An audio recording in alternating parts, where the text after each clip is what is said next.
আজকে আমি তোমাদের ক্লাস 12-এর অন কিলিং এ ট্রি কবিতাটি পড়াবো। কবিতাটি লিখেছেন গেব ব্যাটেল। উনি ভারতে 1940 খ্রিস্টাব্দে জন্মগ্রহণ করেন। এখন উনি মুম্বাইয়ে থাকেন। গেব ব্যাটেল সম্পর্কে বলতে গেলে উনি ভার্সেটাইল পার্সন। উনি একাধারে পেন্টার, রাইট, পোয়েট এবং ফিজিশিয়ান মানে ডাক্তার, এবং একই সঙ্গে তিনি সব পেশাগুলোই চালিয়ে যাচ্ছেন। এক্ষেত্রে প্রথমেই গেব ব্যাটেলের কবিতা পড়তে গেলে আমাদেরকে তার আন্দোলন, তার মানসিকতা সম্পর্কে একটু জানতে হবে। গেব ব্যাটেল গ্রিন মুভমেন্টে অংশগ্রহণ করেছিলেন। গ্রিন মুভমেন্টটা কি?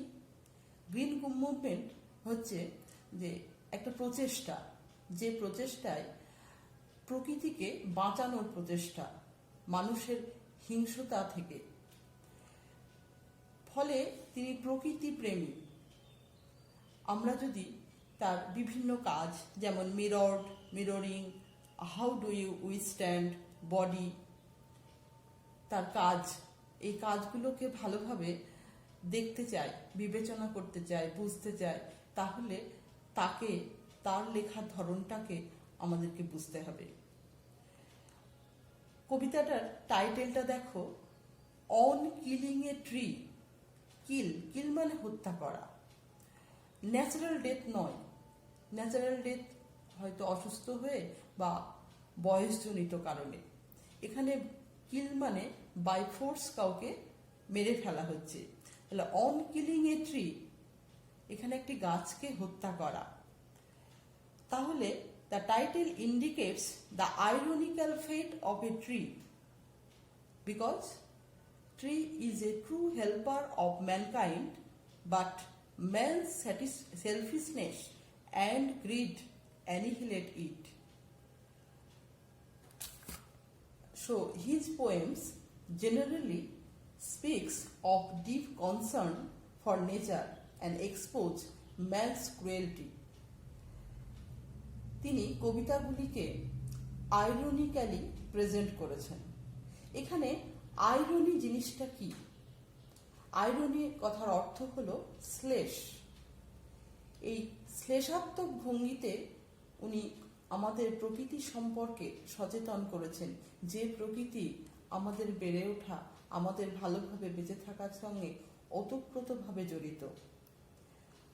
তাহলে irony normally signifies the opposite. Opposite মানে উনি যেটা বলতে চেয়েছেন ঠিক তার উল্টোটা বলেছেন। এখানে অন কিলিং এ ট্রি, একটি গাছকে হত্যা করা, বলতে চাইছেন গাছকে হত্যা করার কথা, কিন্তু উনি প্রকৃতপক্ষে আমাদেরকে পরিবেশ সম্পর্কে সচেতন করছেন, আমাদেরকে গাছ সম্পর্কে কেয়ারফুল হতে বলছেন। এখানে গেব ব্যাটেল সোজা ভাষায় আমাদেরকে বলেনি। আমরা দেখবে অনেক সময় বাচ্চাদেরকে বা আমাদেরকেও কেউ যদি বলে বাইরে যাস না, আমাদের মনে কৌতূহল হয় যে কেন যাব না, কিসের জন্য আমাকে নিষেধ করলো, একবার দেখতেই হয়। গেব ব্যাটেল যেন সেই প্র্যাকটিসটাই আমাদের কাছে তুলে ধরেছে। ওইভাবেই তিনি কবিতাগুলো যেন প্রেজেন্ট করেছেন, যে গাছ কেটে ফেলতে কেমন লাগে, একটা গাছকে কিভাবে হত্যা করা যায়, এটা যদি মানুষের মনে একবার সারা জায়গায়, তাহলে তারা বুঝবে যে গাছকে কেন হত্যা করার কথা বলেছে, কেন বাঁচাবার কথা বলেনি। এই যে ব্যাপারগুলো, এগুলো সত্যি আমাদের মনে একটা কৌতূহল তৈরি করবে, আর সেই কৌতূহল থেকেই হয়তো আমরা পরিবেশ প্রেমী হয়ে উঠব। এই আশাতেই উনি তার কবিতাগুলি আইরনিক্যালি প্রেজেন্ট করেছেন। তাহলে অন কিলিং এ ট্রি হচ্ছে আইরনিক্যাল পোয়েম। এখানে গেব ব্যাটেল সম্পর্কে বলতে গেলে বলা যায় যে উনাকে বলা হয় he is known as the poet of the body. Poet of the body কেন? কারণ উনি যে কবিতা লেখার সময় যে শব্দ চয়ন করেছেন, শব্দগুলো আমরা পড়ার সময় দেখব ওতপ্রোতভাবে আমাদের সঙ্গে, অর্থাৎ মানুষ সম্পর্কিত বিভিন্ন শব্দ উনি বারবার তার কবিতার মধ্যে নিয়ে এসেছেন। যেহেতু পেশায় ফিজিশিয়ান, সেই জন্য তার পেশার সঙ্গে জড়িত প্রচুর শব্দ আমরা এই কবিতার মধ্যে পাব। এখন কবিতাটা আমরা পড়ি, সকলে বই দেখো। It takes much time to kill a tree, not a simple jab of the knife will do it. It takes much time to kill a tree. দেখো, কবি বলছেন যে একটা গাছকে হত্যা করতে কিন্তু কম সময় লাগবে না, বেশ অনেকটা সময় লাগবে। Much time, not a simple jab of the knife will do it. শুধুমাত্র একটা ছুরির আঘাত এটা সম্পন্ন করতে পারবে না। It has grown slowly consuming the earth, rising out of it, feeding upon its crust, absorbing years of sunlight, air, water, and out of its leprous hide sprouting leaves. বলছে ইট হ্যাজ গ্রোন, কবি দেখো অনেকটা সময় লাগবে বলেছে, এবং তার কারণটাও বলছে যে কারণ গাছ খুব ধীরে ধীরে পৃথিবী থেকে কি করে, তার খাদ্যবস্তু গ্রহণ করে। সে কি করে, পৃথিবীর ভূত্বকের ওপর অংশ থেকে তার পুষ্টি রস গ্রহণ করে, এবং সূর্যের আলো, বাতাস এবং জল তাকে ধীরে ধীরে পরিণত করে। তাহলে তার বড় হওয়ার পদ্ধতিটা বা প্রসেসটা দেখো অনেক স্লো এবং স্টেবল। এই ধরনের স্টেবল, তার মানে তার প্রাণশক্তিটাও অনেক অনেক বেশি। তাই সাধারণভাবে তাকে আমরা হত্যা করব বললে সে প্রচেষ্টা আমাদের কখনোই সফল হবে না। And out of its leprous hide sprouting leaves, লেপ্রাস শব্দটি, লেপ্রাস শব্দটি এসছে লেপ্রসি। লেপ্রসি মানে কুষ্ঠ রোগ। আগেই আমি বলেছিলাম যে গিয়েভ প্যাটেল যেহেতু ফিজিশিয়ান, সুতরাং তার কবিতায় বারবার ঘুরে ফিরে কি তার পেশা সংক্রান্ত অনেক শব্দ এসেছে, যেটা আমরা পাচ্ছি। লেপ্রসি, লেপ্রসি মানে হচ্ছে কুষ্ঠ রোগ, যেটা ক্ষয় রোগ বলা হয়। অ্যাকচুয়ালি কোনো মানুষের কুষ্ঠ হলে তার স্কিনের ওপর সেটা ব্রাউন হয়ে যায় এবং ড্রাই ও রাফ হয়, অর্থাৎ বাদামি, শুষ্ক ও খসখসে। গাছও ঠিক যত পরিণত হতে থাকে তার বাকল বা চামড়া কি হয়, এই ধরনের রাফ হয়ে যায় এবং ড্রাই হয়। মানুষের ক্ষেত্রে যেটা ধ্বংসের কারণ, এখানে কিন্তু দেখাচ্ছে গাছের বাকল কিন্তু সেই জায়গাতেও তার সজীব সত্তা নিয়ে হাজির। সে কি করছে, সে সেখান থেকে স্প্রাউটিং লিভস, ছোট ছোট নতুন কচি পাতা গজাচ্ছে। তাহলে এখানে লেপ্রাস কি হচ্ছে, not a symbol of decay but of growing life. অর্থাৎ লেপ্রাস মানুষের ক্ষেত্রে কি করতে পারে, ক্ষয়রোগ বয়ে আনতে পারে, কিন্তু গাছের ক্ষেত্রে সে তার প্রাণ শক্তি লুকিয়ে রাখার কাজে লাগছে। হাইট মানে বাট বা ছাল। So hack and chop, but this alone won't do ইট। আমরা যখন কোনো কাজ করতে লাগি, সে কাজ শেষ না করে হয়তো ছাড়ি না। যখন দেখলাম যে ছুরির একটা সামান্য আঘাত গাছের কিছুই করতে পারলো না, তখন আমরা হ্যাক অ্যান্ড চপের ব্যবস্থা করলাম, অর্থাৎ গাছটাকে ছোট ছোট করে টুকরো টুকরো করে কেটে ফেলা। But this alone won't do it, বলছে কিন্তু এটাও কিছু করতে পারবে না। Not so much pain will do it, এমনকি খুব বেশি ব্যথাও দিতে পারবে না। The bleeding bark will heal, তার রক্তাক্ত চামড়া বা ছাল খুব তাড়াতাড়ি সুস্থ হয়ে উঠবে। হিল মানে সুস্থ হয়ে ওঠা, আর বার্ক মানে ছাল। ব্লিডিং, ব্লিড শব্দটা আমরা হিউম্যান কোয়ালিটি দেখি, তাই তো? মানুষের হাত পা ছড়ে গেলে বা কেটে গেলে রক্ত বেরোয়, এখানে গাছের গা ছড়ে গেলে বা কেটে গেলে যে রস বেরোয়, সেই রসটাকে কবি রক্তের সঙ্গে তুলনা করেছেন। এখানে গাছটাকে তিনি একজন পার্সন হিসেবে বিবেচনা করেছেন বা ব্যক্তি হিসেবে। তাই বলা যায় গাছকে তার কবিতায় তিনি পার্সনিফিকেশন করেছেন। তাহলে পার্সনিফিকেশনটা কি? Personification is a figure of speech that gives human qualities to lifeless objects. Personification হলো একটা অলংকার যা নির্জীব বস্তুকে মানুষের গুণাগুণ আরোপ করে। এখানে তাহলে দেখা গেল যে মানুষের রক্তাক্ত হতে দেখা যায়। এখানে কবি কাকে রক্তাক্ত হতে দেখছেন?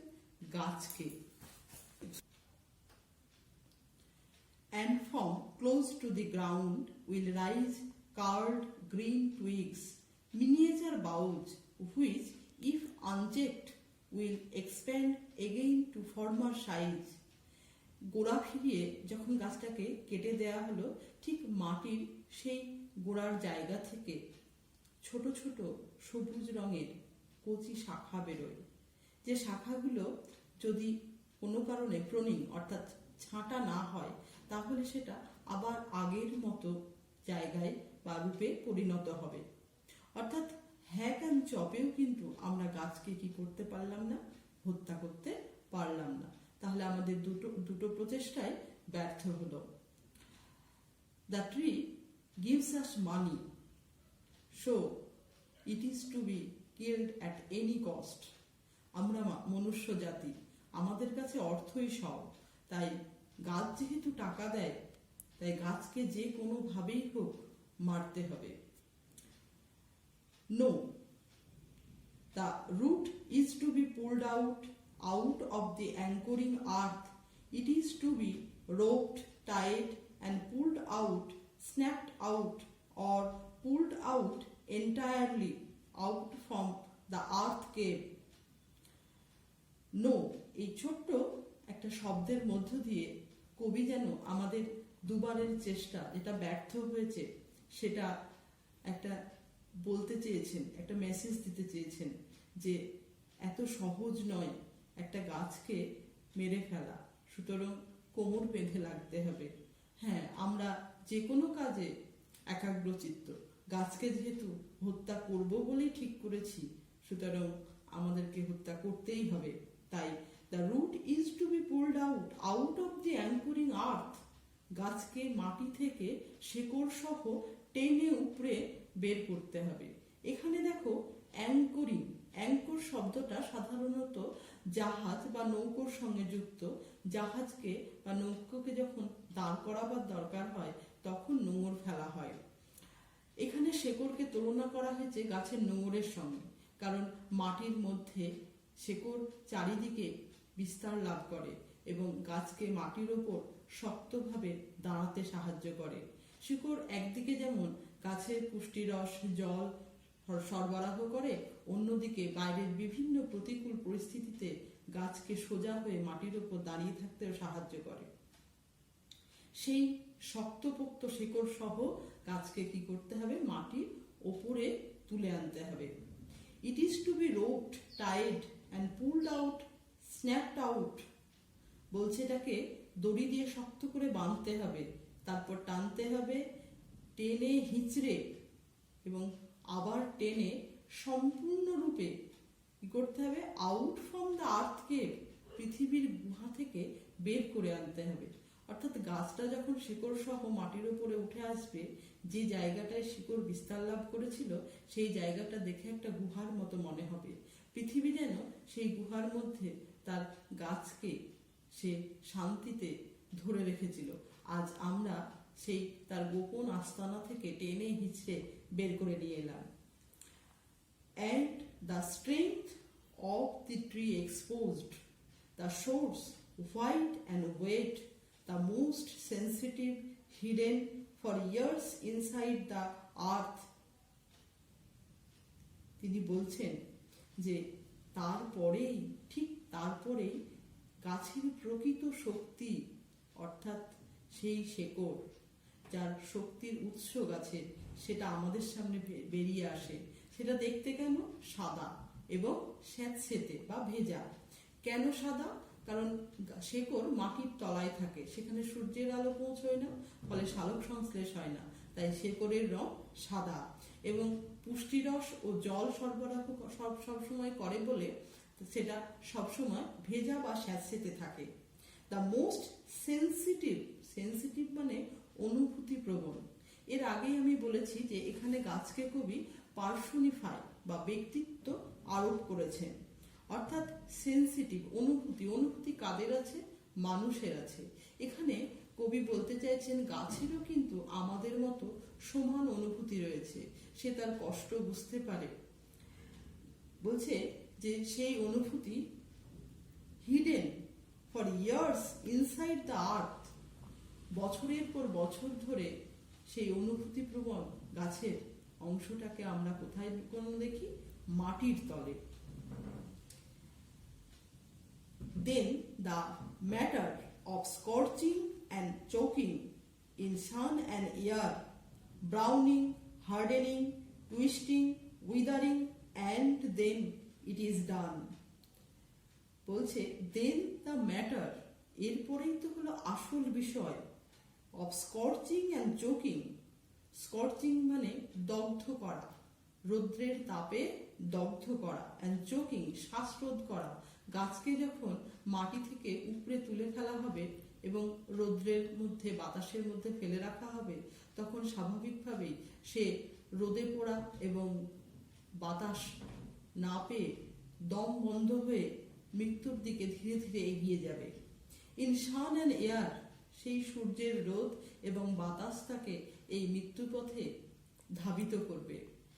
আমরা প্রথম স্ট্যান্ডাতেই দেখেছিলাম যে years of Sunlight, air, water, তাহলে বছরের পর বছর ধরে সূর্যের রোদ, বাতাস এবং জল গাছকে কি জুগিয়েছে? তার প্রাণ শক্তি জুগিয়েছে।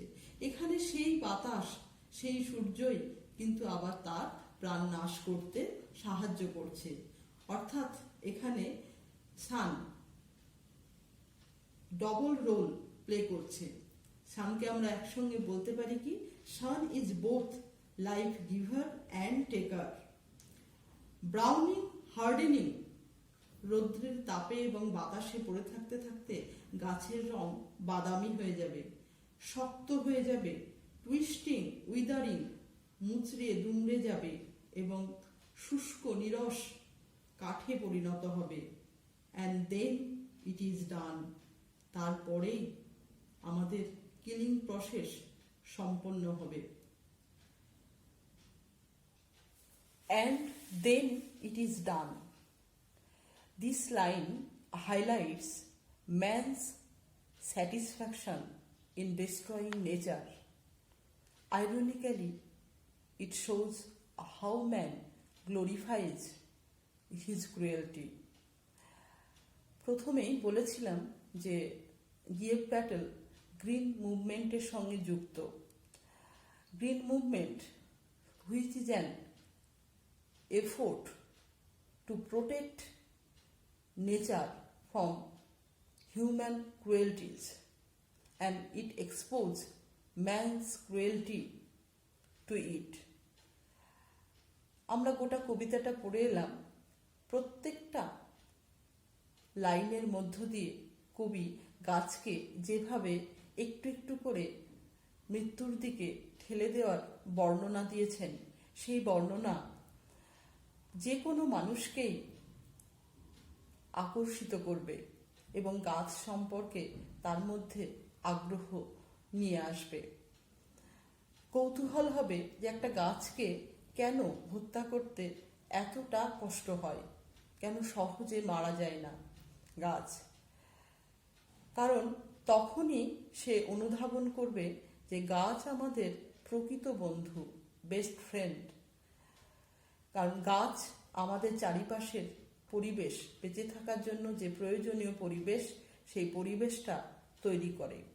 আর সেই পরিবেশের আমরা সুন্দরভাবে বেঁচে থাকতে পারবো তখনই যখন আমরা এই গাছের যত্ন নেব এবং গাছকেও তার স্বাভাবিক ছন্দে বেড়ে ওঠার জন্য ছেড়ে দেব। অযথা অর্থের লোভে গাছের ওপর ঝাঁপিয়ে পড়ব না। এখানে গাছের ওপর ঝাঁপিয়ে পড়া অর্থাৎ র্যান্ডাম এই গাছ কাটা বন্ধ না করলে আমাদের এই মানব সভ্যতায় ভয়ঙ্করতম ভয়ের সামনে দাঁড়িয়ে আছে, তার অস্তিত্ব বিপন্ন হওয়ার পথে। এখানে কবি গাছকে a powerful symbol of growth, struggle and death হিসেবে দেখিয়েছেন। So through this poem, ironically he presents man's insensitivity and cruelty that put human civilization under serious threat. অর্থাৎ কবিতাটার মধ্য দিয়ে তিনি দেখিয়েছেন যদি আমরা গাছের প্রতি এই ধরনের নৃশংস আচরণ করি তাহলে পরে ধীরে ধীরে আমরা কি করব, আমাদের সম্পূর্ণ মানব সভ্যতাটাকে হারিয়ে ফেলবো একদিন। তাই আমরা এখন থেকেই সজাগ হই, আমাদের প্রকৃত বন্ধু, আমাদের সবচেয়ে প্রিয় বন্ধু গাছের পাশে দাঁড়াই, তার যত্ন নিই, তার বেঁচে থাকা বেড়ে ওঠার সঙ্গে আমরাও স্বাচ্ছন্দ্যে এগিয়ে চলি আমাদের সভ্যতা নিয়ে। এই ছিল কবিতার বিষয়বস্তু। এবার কবিতার স্ট্রাকচার সম্পর্কে একটু বলতে হয়। তোমরা সনেট পড়েছো, লিরিক পড়েছো, এখানে দেখো কবিতাটা পড়ার সময় কোনো ছন্দের মিল নেই।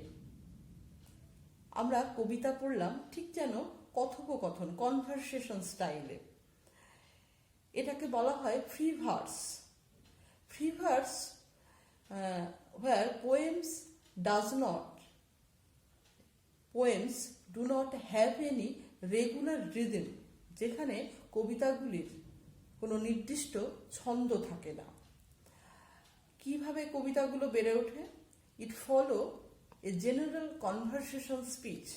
এটা স্বাভাবিক কথাবার্তা যেভাবে এগিয়ে চলে ঠিক সেইভাবেই চলে।